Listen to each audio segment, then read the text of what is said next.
కాదు కదా, వేరు కదా అది. కాబట్టి పవన్ కళ్యాణ్ గారు మాట్లాడడం హిందూ ధర్మం కోసం చాలా మంచి కార్యక్రమం. అది మాట్లాడే దమ్మున్న నాయకుడు ఎవడన్నా ఉన్నాడా? ఓటు బ్యాంకు కోసం హిందూ ధర్మాన్ని అమ్మేసుకున్న రాజకీయ నాయకులు కూడా ఉన్నారు. హిందువులకి ఏదైనా జరిగితే వచ్చే రాజకీయ నాయకుడు ఉన్నాడా? ఏ పార్టీ అన్నా ఉందా? నేను మొన్న ఆవులు పట్టుకున్నాను, నేను గోవులు పట్టుకున్నాను శివరాత్రి మహాశివరాత్రికి. నన్ను అరెస్ట్ చేసి ఆవులు పట్టుకున్నానని చెప్పేశాను. నన్ను అరెస్ట్ చేశారు. అరెస్ట్ చేసి రాజనగర్ స్టేషన్లో పెట్టారు.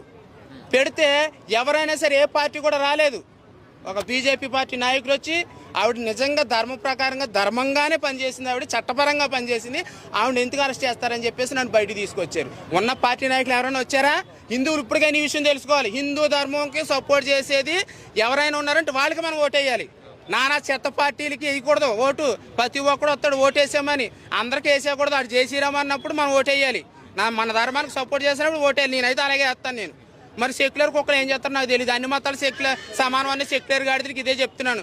మన ధర్మం బ్రతుకుంటే నువ్వు, నీ ఇల్లు, నీ సంసారం, నీ కుటుంబం, నీ దేశం, నీ రాష్ట్రం, నీ ఊరు, నీ గ్రామం బాగుంటుంది.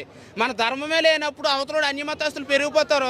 మనల్ని వేసేస్తాడు, మన ఆస్తిని దోసేస్తాడు, కబ్జా చేసేస్తాడు. తర్వాత అప్పుడు మనం ఎంత నోరు కొట్టుకున్నా సరే నువ్వు మిగలవు, నీ కుటుంబం మిగలదు, నీ కులం కోసం గజ్జి గోక్కుంటావు కదా, ఆ కులం కూడా ఉండదు.